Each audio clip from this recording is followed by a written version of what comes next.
On va arriver à la génération qui m'a vu arriver dans la K-pop. Et vraiment, genre cette génération-là m'a fait comprendre que la série de vidéos que je vous fais là, c'est vraiment un gros projet de cette année. Enfin, gros, j'ai fait plus mais dans le passé.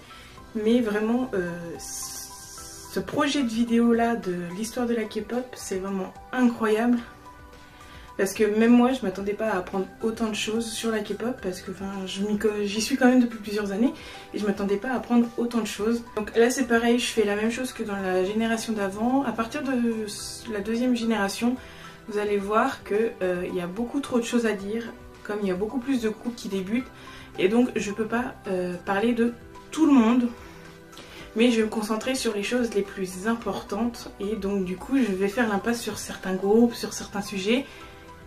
Mais je suis obligée, sinon on aurait des vidéos qui durent des heures et c'est pas possible autant pour moi que pour vous.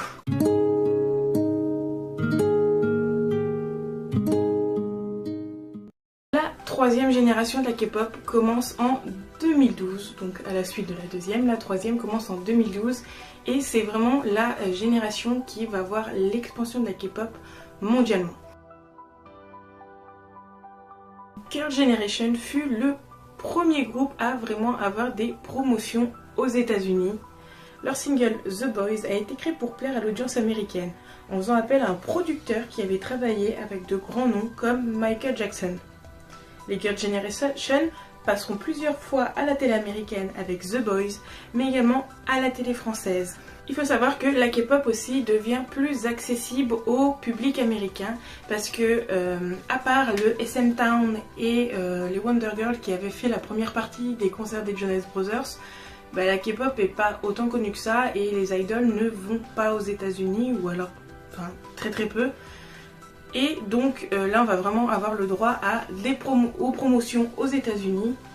Et 2012 voit aussi la première K-Con. Je pense que j'ai pas besoin de présenter la K-Con.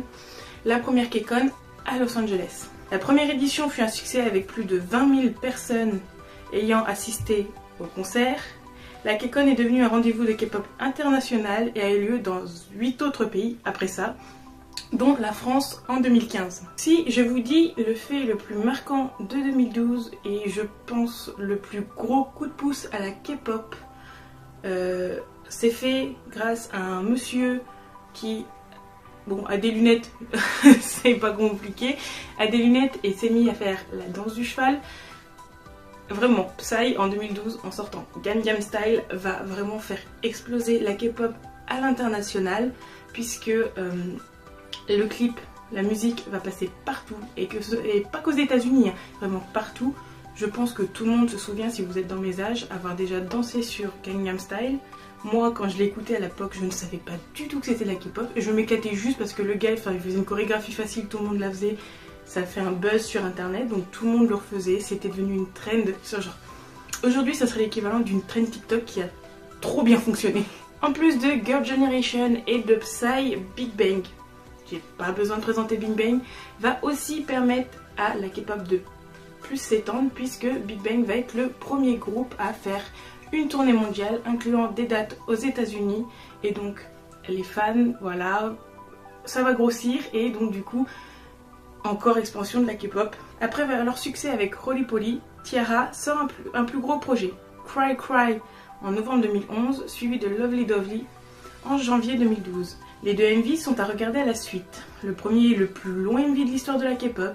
On peut y voir l'acteur Cha Sung-won. Il y a un des MV qui dure 15 minutes. Est-ce que c'est bon pour vous? Clairement. Et il faut savoir que les MV ont eu un budget de 1 million d'euros. Et je vous conseille vraiment d'aller voir les deux clips à la suite parce que c'est une histoire qui est incroyable. Moi je l'ai découverte aussi. Bon, je l'ai découverte bien plus tard, mais allez-y parce que déjà les musiques sont des petites pépites. Et ensuite, genre l'histoire qui est racontée par le clip est vraiment aussi géniale. C'est, je pense, les premières à avoir fait un aussi gros truc. Et vraiment, genre ça vaut le coup, ça vaut le détour. Si 2011 était l'année de T-ara, 2012 est l'année des Sistar. Leur chanson Alone, produite par Brave Brothers, fut un vrai succès. Cette chanson a vraiment lancé la mode des sexy girl group avec des danses plus féminines et plus sensuelles. Beaucoup de groupes reprendront le concept de la jupe fendue de Sista. Le premier qui me vient en tête, c'est Miniskirt de AOA. Face au succès de la K-pop, plus d'agences vont être créées, et qui dit plus d'agences dit plus de groupes, et on va arriver en 2012 à des agences à un taux de 30 groupes créés par an, ce qui est incroyable par rapport au début où on avait 1 ou 2 groupes. Non, là en 2012 on arrive à une trentaine de groupes lancés tous les ans. Je vous ai parlé dans la vidéo précédente de Super Junior qui au départ était un groupe qui était voué à à des roulements. Les membres devaient changer au fur et à mesure, mais comme je vous l'ai expliqué dans la seconde vidéo, suite à des problèmes, ça s'est pas fait. Et donc ils essayent de relancer le projet en 2012 avec EXO. Composé de EXO K pour la Corée du Sud et EXO M pour la Chine, 23 teasers amorceront le lancement du groupe, ce qui en fera le groupe de K-pop avec le plus de teasers à leur actif. SM a fait très fort avec EXO puisqu'ils ont pris leur connaissance des lancements des anciens groupes tels que Super Junior pour lancer EXO, parce qu'ils avaient donc déjà, comme je l'ai dit dans les autres vidéos, la machine était bien huilée, donc ils avaient de l'expérience, ils savaient comment faire, et donc EXO a été, je pense, parce que je vais pas cracher sur Super Junior, leur première grosse réussite. Donnant un aspect mystérieux et mystique au groupe, EXO a été créé autour d'un univers appelé Exoplanet. Et un autre groupe qui va aussi beaucoup faire parler de lui en 2012, c'est BIP, qui arrive avec Warrior. Lancé par l'agence TS Entertainment, BIP est arrivé avec un concept différent des autres groupes. Accentuant le côté viril et bad boy, le groupe a su plaire à un nouveau type d'audience. Steve vous sort que AOA, le premier groupe de FNC Entertainment, le premier girls group, excusez-moi, avait pas du tout pour concept le sexy qu'on a pu voir avec eux, mais au départ le groupe devait être un groupe dance et rock, puisque les membres savaient jouer des instruments, et vous avez vu comment genre ça a dérapé. On est passé d'un groupe qui devait être dance et rock à un sexy groupe incroyable. Vraiment, genre, mais je crache pas sur AOA, elles ont eu une carrière de ouf. Bien qu'aujourd'hui très problématique avec le scandale de Jimin, AOA fut l'un des top girl groups de la 3e génération avec leurs chansons sexy. Pledis sort aussi son premier boys group NU'EST, débutant avec Face, une chanson parlant du harcèlement scolaire. Le public sera intéressé par le groupe pour la chanson, mais aussi pour l'apparence androgyne de Ren, l'un des membres, et par Jonghyun, le plus jeune leader d'un groupe à 17 ans. On commence 2013 avec le tant attendu retour des Girl Generation avec I Got a Boy. La chanson sortie le 1er janvier a fait beaucoup de bruit car totalement différent de ce que faisait le groupe jusqu'à là. I Got a Boy est le deuxième mashup de la SM en title track après Sherlock de SHINee. Avec I Got a Boy, on voit que la SM essaye à chaque fois de nouvelles choses, et là on va voir le côté un peu expérimental de la SM qui va par le futur devenir leur marque de fabrique. Pour revenir à EXO, EXO va être le groupe qui va tout déchirer en 2013. Ils vont avoir beaucoup de récompenses avec le repackage de EXO et la chanson Growl. Ils vont avoir Dasein, Bonsang, Artist of the Year, Song of the Year, Album of the Year. Et on va parler juste là d'EXO si je vous dis leur ennemi. Leur ennemi, leur compétiteur, genre les gens qui vont être en face d'eux, leur adversaire, voilà, j'ai retrouvé le mot. Vous allez tout de suite savoir de qui je vais parler, parce que comment parler de 2013 sans parler du lancement du groupe d'une petite agence qui s'appelle La Big Hit et qui est lancée par Bang Si-hyuk, ancien travailleur de chez JYP et qui a décidé de lancer sa propre agence. Bien sûr, je parle de BTS, un groupe de 7 garçons qui vont se lancer dans une petite agence. On va se dire, peut-être que ils vont tenir que quelques mois et après ça sera fini. Je pense qu'on connaît tous l'histoire, j'ai pas besoin de la refaire. Mais j'étais obligée, en parlant de la 3e génération et de 2013, de parler de leur début avec No More Dream. 2013 marque aussi le retour de Sunmi. Après être partie des Wonder Girls en 2010, Sunmi revient avec une chanson solo et un tout nouveau concept plus féminin et à fleur de peau. Ce sera là d'ailleurs la première artiste à danser pieds nus à des programmes musicaux. L'année 2014 est une année très noire. Je pense que 2014 on peut la comparer à 2022 pour la Corée du Sud, puisque pas mal de tragédies vont marquer la Corée et le monde de la K-pop. Tout premièrement, le 16 avril 2014, on a la tragédie du Sewol qui va coûter la vie à plus de 300 personnes, dont beaucoup de lycéens. Mais si je vous parlais du Sewol, là ici on en aurait pour une bonne trentaine de minutes. C'est pour ça que je vous laisse dans le petit i ma vidéo sur la tragédie du Sewol. Bon, elle date un peu sur ma chaîne, mais je retrace tous les événements et ce qui en a découlé après, les problèmes qu'il y a eu. Et il faut savoir que c'est une tragédie qui a beaucoup marqué la K-pop, puisque le public principal c'était des lycéens, des collégiens, et que les 3/4 des victimes sont des lycéens qui n'ont pas été sauvés. Et ensuite, si je peux vous parler de la tragédie du Sewol, tout le monde fait le lien avec Spring Day, qui serait un hommage à la tragédie du Sewol, et beaucoup de chansons comme ça dans la K-pop sont sorties par la suite et font référence ou hommage aux victimes du Sewol. Mais si seulement il n'y avait eu que le Sewol, parce qu'il n'y a pas eu que le Sewol, il y a eu aussi le tragique accident des Lady Scott qui a causé la mort de des membres. Avec ces drames touchant le pays du matin calme, beaucoup de chansons sont passées inaperçues ou à la trappe. En effet, le pays était en deuil national après le désastre du Sewol, et il n'y a donc pas eu de programmes musicaux à la télé pendant un mois. Beaucoup de groupes cool sont cependant sortis en 2014. GOT7 avec Girls Girls Girls. En avril 2014, YG Entertainment débute le duo gagnant de la seconde édition du concours SBS K-pop Star, Akdong Musician, qui est un duo formé par Lee Sung-yoon et son frère Lee Jong-yoon. Ils écrivent leurs chansons eux-mêmes et ont impressionné la Corée du Sud avec la force de leurs textes et les talents vocaux de Soo-yoon. Une nouvelle agence aussi sort de terre, j'ai envie de dire, qui est la RBW, Rainbow Bridge World, qui est tout simplement l'agence qui va faire débuter Mamamoo. Créée par un ancien de Cube Entertainment, l'agence lance le groupe de vocalistes Mamamoo avec la chanson jazz Mr. Ambiguous. Et c'est pareil, Mamamoo, on file tout de suite écouter Mamamoo. Genre vous voulez de la voix, vous voulez du coffre, allez-y, Mamamoo, c'est fait pour vous. SM sort aussi son groupe de la 3e génération, puisque je ne vous présente plus Red Velvet. Red Velvet devait aussi être un groupe à rotation, mais l'arrivée d'Yeri a beaucoup déplu aux fans, puisqu'on a eu un début à 4 et ensuite une membre s'est ajoutée, ça a été un scandale pas possible. Donc du coup là, SM a aussi décidé d'abandonner le groupe à rotation et à juste laisser Yeri. Et le groupe maintenant est 5 et encore aujourd'hui, elles ont fait leur comeback et elles marchent toujours autant. Parlons de l'importance de YouTube dans l'expansion de la K-pop en Asie en 2009, puis dans le reste du monde en 2012 avec Gangnam Style. Les plateformes d'écoute musicale en ligne telles que Apple Music, Deezer et Spotify vont beaucoup servir à l'expansion de la K-pop, puisque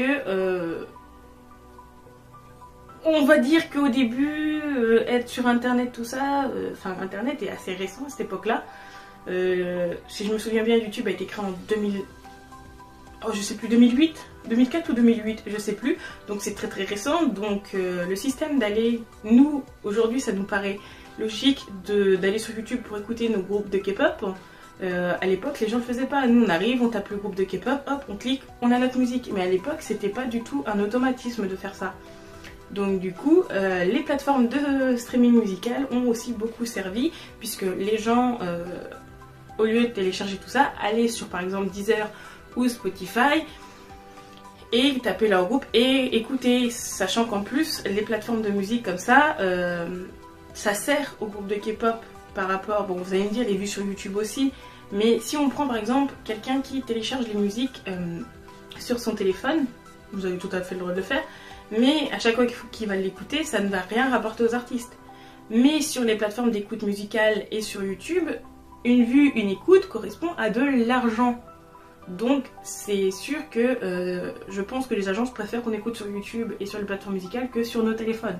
La 3e génération voit aussi l'expansion du genre de la K-pop, mais aussi une libération de ce genre.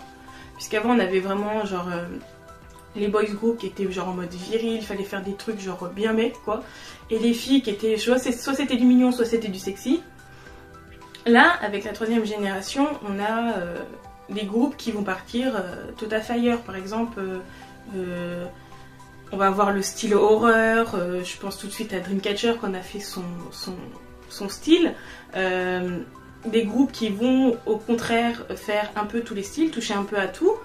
Et c'est vraiment genre à ce moment-là que les groupes vont vraiment choisir ce qu'ils veulent faire et vont attirer un public plus ciblé. Comment parler de cette année sans aussi mentionner le fameux Up and Down de Exide. La chanson n'était pas si connue que ça et Exide n'était pas un groupe successful jusqu'à ce que cette fameuse fancam de Annie sorte. Je pense que sans la montrer, je pense que tout le monde sait de laquelle je parle. On parle même à ce moment-là du fait que Exide ne va pas survivre et que cette fancam de Annie a sauvé le groupe. Aujourd'hui, ou dans les environs, la fancam atteint 32 millions de vues. Et il faut savoir que c'est Annie et sa fameuse fancam qui va lancer le style des fancams. Puisqu'avant, c'était pas courant que les gens se concentrent sur un membre ou sur le... Enfin, oui, les fancams c'est toujours un membre en particulier et qu'on est la fancam de toute la prestation que d'un membre. Mais à partir de la fancam de Annie, ça va se généraliser et c'est grâce à ça qu'aujourd'hui on a des fancams de chacun des membres des groupes qu'on aime. Bien que ce soit leur 6e année de promotion, 4 Minutes arrive avec Crazy qui fait une bombe littérale. Genre, elle a fait un boom incroyable cette chanson, malgré que le groupe en soit déjà à sa 6e année de promotion. La chanson a été analysée par plusieurs magazines américains, Spine, Vice, Billboard, grâce au chant et au rap des idoles ainsi qu'à la chorégraphie et les visuels nouveaux pour l'époque. 2015, c'est aussi l'année où, encore une fois, un groupe a été sauvé grâce à un miracle, clairement, parce que quand on parle d'Exide avec la fancam d'Annie, c'était ça où le groupe disparaissait.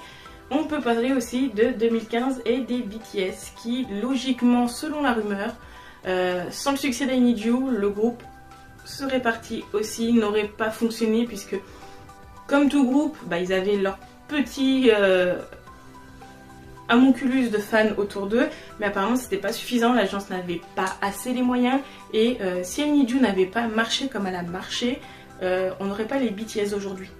Ils gagneront leur premier first win à SBS The Show avec cette chanson. Et I Need You sera le début de la success story des BTS qu'on connaît aujourd'hui. À partir de I Need You, ils ont carrément éclaté, que ce soit en Corée ou à l'international. Et aujourd'hui, c'est le groupe qu'on connaît tous. 2015 annonce aussi les débuts de GFriend. GFriend qui se fait remarquer puisque ils ont une synchronisation incroyable. Puis même sans parler de la synchronisation, les 3/4 des chansons de GFriend, vous allez me dire, j'écoute que les chansons qui ont des MV. Mais toutes ces chansons-là sont des pépites. C'est pareil, GFriend, c'est un groupe à talent. Pledis Entertainment lance aussi son 2e groupe et on va parler de Seventeen. Seventeen, c'est pareil, c'est un groupe incroyable qui écrit et compose leur musique. Aujourd'hui, c'est assez courant que les idoles le font, mais pour 2015, beaucoup de groupes ne composaient pas et n'écrivaient pas leur musique. Mais Seventeen est un des premiers groupes à le faire. Et c'est grâce à ça qu'on a Adore You et Mensei qui sont vraiment des pépites, vraiment. Mais la 3e génération, allez-y, enfin tous les groupes de la 3e génération, c'est vraiment genre des bangers absolus. JYP Entertainment ne reste pas en reste puisqu'il débute également avec son premier girl group depuis Miss A, Twice. Twice est issu d'un survival show qui s'appelle 16. Et c'est pareil, ça va être le début des survival shows, mais c'est pareil, Twice c'est un groupe qui va se faire remarquer pour leurs différences par rapport aux autres. Elles ont pas mal de talent en danse et leurs chansons sont assez entraînantes. Like Uha, vraiment toutes leurs chansons, moins aujourd'hui parce qu'elles ont leur fanbase tout ça, mais leurs premières chansons, allez-y, c'est des chansons qui te restent très très facilement en tête. Surtout ce qui va leur servir, c'est que Twice commence quand les Girl Generation sont un peu en pause, concentrées sur leur activité solo. Donc Girl Generation en pause, stagne, Twice va en profiter, vraiment c'était le moment où il fallait y aller, elles ont foncé. Donc comme je vous dis, 2015 c'est une année miracle qui sauve des groupes, tout ça, on a des groupes incroyables qui débutent. 2016 c'est le contraire. 2016 c'est l'hécatombe puisque beaucoup de groupes, 21, Kara, 4 Minutes vont disband. Vous allez me dire pourquoi il y a cette vague incroyable de disband. C'est que ceux qui ont vu la vidéo précédente ont vu que j'ai parlé de ce qui s'appelait les slave contrats. Les agences se permettaient de donner des contrats de plus de 10 ans aux idols, ce qui fait qu'elles étaient bloquées à l'agence. Et donc du coup, il y a une loi qui est passée disant qu'au maximum, les agences pouvaient proposer des contrats de 7 ans. Qu'est-ce qui se passe en 2016? Tous les contrats de 7 ans qui ont été signés arrivent à la fin. Beaucoup de groupes ont re-signé des contrats après cette loi pour avoir un contrat de 7 ans. Et puis au bout de 7 ans, c'est à eux de choisir s'ils veulent continuer ou s'ils veulent arrêter. Beaucoup ont décidé d'arrêter. C'est le but premier de cette loi sur les slave contrats. Puisqu'avant ils étaient bloqués pendant des années. Et là, le contrat de 7 ans, hop, c'est eux qui décident. Je continue ou j'arrête. Et beaucoup ont décidé d'arrêter puisque ça faisait déjà un moment qu'ils étaient dans la K-pop. Et puis tout simplement, 7 ans c'est déjà assez long je trouve. Par exemple, il y a eu le cas de BTS. BTS qui est sous les contrats de 7 ans depuis leur début. On re-signé déjà 2 fois. Et là, dernièrement, le dernier, là, la signature du prolongement de 7 ans, beaucoup voulaient arrêter. C'est pour ça qu'on a eu ce fameux discours lors d'une remise de prix où beaucoup pensaient arrêter parce que ils étaient fatigués, tout ça. Mais ils ont re-signé. Mais comme on voit, là, il y a la pause avec le service militaire, tout ça. Et c'est une pause parce que, oui, d'un premier, c'est fatigant d'être idol depuis tant d'années. Et je parle pas que de BTS, mais c'est aussi très dur de se renouveler. Quand on est là depuis, donc là, je reprends l'exemple de BTS. Ils sont là depuis 2013. On est en 2024.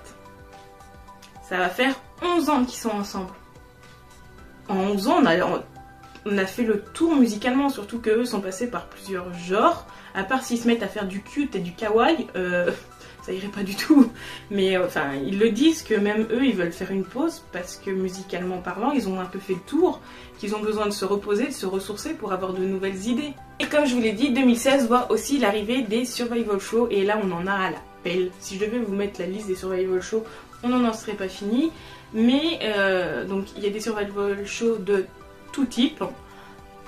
Certains qui reprennent d'anciens groupes pour les remettre en lumière. Je pense à Peak Time par exemple. Peak Time qui prend des groupes qui sont très peu connus, qui les mettent en lumière. On a Kingdom et Queendom qui prennent des groupes et les font s'affronter pour remporter, pour les remettre aussi en lumière. Et on a aussi les survival shows pour créer des groupes. Par exemple, je vais reprendre 16 pour créer le groupe Twice. Mais Twice est un groupe qui dure sur la durée. On a un nouveau genre qui va beaucoup plaire aux gens, c'est les survival shows qui font débuter des groupes pour une durée déterminée d'1 an ou 2. Par exemple, je prends l'idée de IOI, 101. Et là, dernièrement, on a eu Kep1er, mais Kep1er, comme vous le voyez, au bout de leur contrat, ont décidé de re-signer. Donc je pense que c'est un groupe qui continuera sur la durée. Par rapport aux autres, ils ont réussi à trouver un arrangement entre agences, mais il y a 2 membres qui s'en vont. Et ça, c'est un peu con. Parce que, oui, le but des survival shows pour faire débuter les groupes dans une durée déterminée, c'est de mettre les membres en valeur pour ensuite les faire débuter dans d'autres groupes et mettre de la lumière sur ces autres groupes-là. C'est ce qui se passe pour Kep1er. Les 2 membres débutent dans un nouveau groupe et ça, c'était prévu depuis le départ. L'agence avait prévu depuis le départ heureusement, les membres ont gagné, mais ils ont eu de la popularité avec Kep1er et donc du coup vont mettre en lumière le nouveau groupe et Kep1er, eux, vont continuer de leur côté avec 2 membres en moins. 2016, c'est aussi la sortie de Blood, Sweat and Tears des BTS. Deuxième grosse poussée fulgurante, c'est d'ailleurs Wings, mon premier album de K-pop. C'est une petite pépite, il est là, et c'est une petite pépite, vraiment, j'adore avoir cet album, mon premier album de K-pop. Et donc du coup, la chanson arrivera première des charts coréens et japonais dès sa sortie, elle entraînera même dans les billboards américains et canadiens. Ça sera la première chanson du groupe à être nominée pour les Award Song of the Year. 2016, c'est aussi, malgré l'hécatombe des groupes qui disbandent, le début du BTS. Alors attention, je mets des grosses guillemets, du BTS féminin. Je parle en tant que popularité, hein, c'est pas du tout la même chose. Blackpink, BTS, c'est pas du tout la même chose. Attention, je veux pas de fan noir dans les commentaires. Blackpink débute en 2016 avec Boombaya et c'est pareil. Genre, elles vont connaître une ascension fulgurante. Hein. Elles arrivent au moment où 21 s'en va. Et vous allez voir que c'est un peu le système YG Entertainment, puisque dernièrement on a eu, comme je vous le disais, dans ma vidéo sur est-ce que les Blackpink sont mieux ensemble ou toutes seules, 21 disband, Blackpink commence. Là dernièrement on a eu beaucoup de questions sur le disband ou pas des Blackpink, mais les trois, elles sont toutes parties de YG, à part Rosé qui est à Black Label. Mais autant dire que Blackpink n'existe plus en tant que groupe. Je pense que ça fera un truc à la GOT7. GOT7 ils sont tous partis dans des agences différentes, mais reviennent en tant que groupe GOT7 pour faire plaisir aux fans. Je pense que Blackpink ça pourra peut-être être le cas, puisqu'on n'a pas de nouvelles du groupe en tant qu'unité depuis qu'elles ont décidé de partir chacune de leur côté. Et donc du coup Blackpink disband et on a Baby Monster qui arrive. Alors est-ce que... Bon, Baby Monster, vous allez me dire, ils viennent de commencer, donc on ne saura pas par la suite, mais si ça se trouve, Baby Monster disband et on aura un autre groupe. C'est un peu le système YG, j'ai l'impression. Et dernière information de cette vidéo, SM va créer la suite d'EXO en sortant enfin. J'ai l'impression que quand ils ont sorti ce groupe-là, ils se sont dit enfin on fait ce qu'on avait envie de faire depuis le début, puisque SM lance NCT. NCT, un groupe à rotation. Enfin. Il aura fallu des années, 2 générations différentes, voire 3, pour avoir enfin leur groupe à rotation. NCT est un groupe qui a commencé à 5 membres. Aujourd'hui, aux dernières nouvelles, quand je me suis renseignée, ils étaient 23. Vraiment, j'aime bien les chansons d'NCT, mais vous êtes trop les gars, je peux pas. Déjà que 80s, j'ai du mal avec les noms des membres, mais j'adore 80s. Là, NCT, non, vraiment, 23, non, je peux pas. 23 avec plusieurs sous-unités, des roulements dans les unités. Vraiment, vous stannez NCT, je vous admire. Vous avez un courage incroyable et une mémoire de ouf. En conclusion, on arrive enfin à la fin de cette vidéo. Je sais même pas combien de temps elle va durer. Si ça se trouve, elle est méga longue. Mais on arrive à la fin de la vidéo sur la 3e génération. Il nous en reste pas beaucoup. Puisque comme vous voyez, on est déjà arrivé en 2016. On est en 2024. Donc vous voyez qu'il reste plus grandes années à voir. Mais je kiffe toujours autant faire ces vidéos. Et puis on peut voir que la 3e génération de la K-pop, c'est vraiment l'expansion de la K-pop. La première, c'est l'arrivée de la K-pop. Deuxième, c'est la structuration et la compréhension. Et la 3e, c'est l'ouverture au monde. Je suis pas neutre puisque c'est la génération qui m'a vu arriver. Beaucoup de groupes que je suis sont de la 3e génération. BTS, qui est mon groupe préféré, vraiment pendant des années, c'est eux qui ont tapissé ma chambre de haut en bas. GOT7, c'est pareil. Je connais les Twice parce que c'est le groupe, c'est aussi la génération qui a vu mon frère arriver, donc c'est aussi le groupe que j'écoute. C'est vraiment genre mon année, genre coup de cœur. J'aime bien la deuxième, j'adore la deuxième génération, mais c'est une génération que j'ai pas connue. Vraiment la 3e génération, c'est la génération qui m'a vu arriver et j'ai grandi ensuite avec le reste de la K-pop. Donc vraiment je suis pas neutre. Mais comme on peut voir, après ça va être un peu plus brouillon puisque les gens ne sont pas vraiment d'accord. Et là je vais essayer de prendre des approximations puisque beaucoup pensent que la 3e génération ça a été... on est encore dans la 3e génération. Beaucoup de gens pensent qu'on est encore dans la 3e génération puisque les groupes qui fonctionnent aujourd'hui sont les groupes de la 3e génération. Bon, bien sûr il y a ceux qui ont débuté après, mais les 3/4 des gens, enfin des groupes qui ont débuté, marche encore aujourd'hui, donc certains se disent non, on est toujours dans la troisième génération, alors que pour moi, il y a vraiment eu un step quand même, et on a passé de génération. La troisième génération, pour moi, elle est finie. On verra que la date pose problème, parce que certains se mettent en accord sur 2017, d'autres sont un peu plus sur 2019, et d'autres pensent qu'elle n'est pas finie. Donc vous allez voir, ça sera peut-être un peu plus brouillon au niveau de la fin de la troisième génération, qu'on abordera bien sûr au début de la vidéo sur la quatrième. Mais après, vraiment, il y a d'autres générations, vous en faites pas. Et c'est pareil, des générations où j'étais, où je suis encore dans la K-pop. Et c'est pareil, il se passe beaucoup de choses, parce que la K-pop n'a pas arrêté de grandir avec la troisième génération, ça c'est sûr. Elle grandit encore aujourd'hui, il y a même des améliorations je trouve. Mais ça, on se retrouvera pour la prochaine vidéo, logiquement le mois prochain, puisque vous avez vu que les vidéos sortent une génération, un mois. Voilà, donc on se retrouvera le mois prochain pour la suite de ces vidéos, mais il y a une vidéo qui sort la semaine prochaine, ça vous en faites pas. Donc je vous souhaite une bonne journée, une bonne soirée en fonction de l'heure à laquelle vous regardez cette vidéo. N'hésitez pas à me dire ce que vous pensez sur la troisième génération en commentaire. Et puis à partir de quelle génération vous êtes arrivé dans la K-pop aussi, c'est assez intéressant. Et surtout, prenez soin de vous.